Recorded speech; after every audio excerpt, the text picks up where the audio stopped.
কাল দোকানের দরজা বন্ধ ছিল, আজ আবার খুললাম। এই দরজার সাথে জড়িয়ে আছে আমার চেষ্টা, আমার দায়িত্ব আর মানুষের ভরসা। আজ নতুন করে শুরু করলাম আবার আমার প্রতিদিনের মতন সেই দোকানের কাজ। আজকের দিনটা ছিল রবিবার, তাই সবাই বাড়িতে আবদার করলো একটু ফ্রাইড রাইস এবং চিকেন করা। আমি আমার বউ লেগে পড়লাম সেই খাবার তৈরি। আর এইদিকে আমি দোকানে একটা ধনা পাতার একটা স্পেশাল চাটনি তৈরি করে ফেলছি, যেটা পকোড়া দিয়ে খাওয়ার জন্য প্রতিটা কাস্টমারের আবদার ছিল, তাই সেটাও তৈরি করে নিলাম। এই হচ্ছে দোকানের সমস্ত কাজ রেডি। এইদিকে দুপুর হয়ে গিয়েছে প্রায়, দেখো আমি ফ্রাইড রাইসটা বেড়ে ফেললাম, দুপুরবেলায় খেলাম, সুন্দর লাগলো।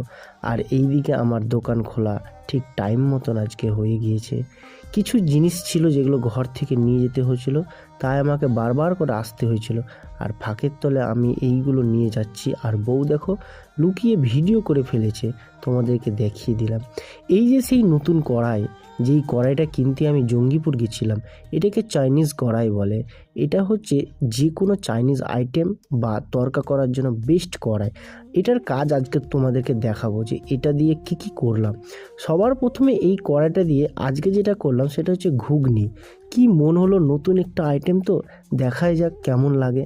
তো ঘুগনিটা করতে বেশ ভালোই লাগলো, তবে হ্যান্ডেলটা ছিল খুব ভারী, মানে যেটা দিয়ে ধরছি সেটা খুব ভারী ছিল, তার জন্য পড়ে যাচ্ছিলো বারবার, কিন্তু তবুও করলাম। আর প্রতিদিনের মতন আজকেও সেই এগরোলের রুটি করে ফেললাম, তোমাদেরকে দেখিয়ে দিলাম, যেটা বেশ ভালোই লাগছিল করতে। তবে যেন আজকে আটাটা একটু শক্ত মাখা হয়ে গিয়েছিল, তো যাই হোক সেটা দিয়ে কোনো রকম করে ম্যানেজ করে নিলাম। এই দেখো এই চাইনিজ কড়াই দিয়ে কী সুন্দর তড়কা তৈরি করছি। সত্যি বলছি, যদি আমার মতন দোকান যদি তোমাদেরও থাকে, তাহলে অবশ্যই তোমরা এই কড়াইটা কিন্তু নিতে পারো। এটাতে এত সুন্দর তড়কা হয় যেটা লেগে যায় না। অ্যালুমিনিয়ামের পাত্রে কি হয়, যদি আমরা তড়কা করি তাহলে সেটা কিন্তু লেগে যায়, এইখানে কিন্তু লাগছে না।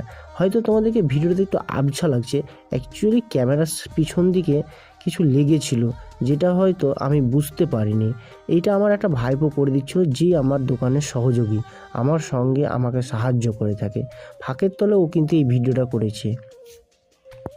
আজকের এই তরকাটা হচ্ছে আমার প্রথম তরকা, যেটা ছিল হাফ প্লেট তরকা। একটা ছোট্ট বোন নিতে এসেছিল, সে কালকে ঘুরে গিয়েছে। সে আমাকে বলছে, দাদা তুমি কি দোকান বন্ধ রেখেছিলে? আমি জানতে পারলাম না। আমি সেই বোনটাকে বললাম যে আমরা সাধারণত আগের দিন বলে দিই, বা হয়তো আমাদের যে হোয়াটসঅ্যাপে গ্রুপ বা স্ট্যাটাস আছে আমরা সেখানে দিয়ে দিই, দোকান যদি বন্ধ থাকে কোনো কারণবশত এবং কোনো কিছু যদি আপডেট থাকে। তো অতএব এই বোনটা যেহেতু ছোট এবং আমার নাম্বার ওর কাছে ছিল,